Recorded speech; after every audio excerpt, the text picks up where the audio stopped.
Hi guys, welcome to my channel Kigaa. Today I'm going to be talking about a perfume by the name of Neige.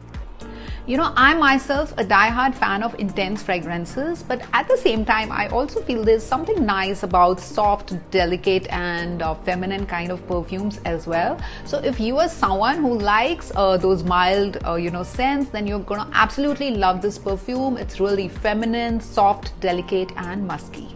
Okay, so I personally wear this perfume on really hot and humid days when I don't want like a strong perfume. All I want is like that subtle, like a hue of scent. I feel this perfume is really musky. It has sandalwood, which is amazing. It also has notes of lily flower, which makes it really alluring. I think it's a good buy for people who are looking at adding a daytime perfume to their collection of perfumes.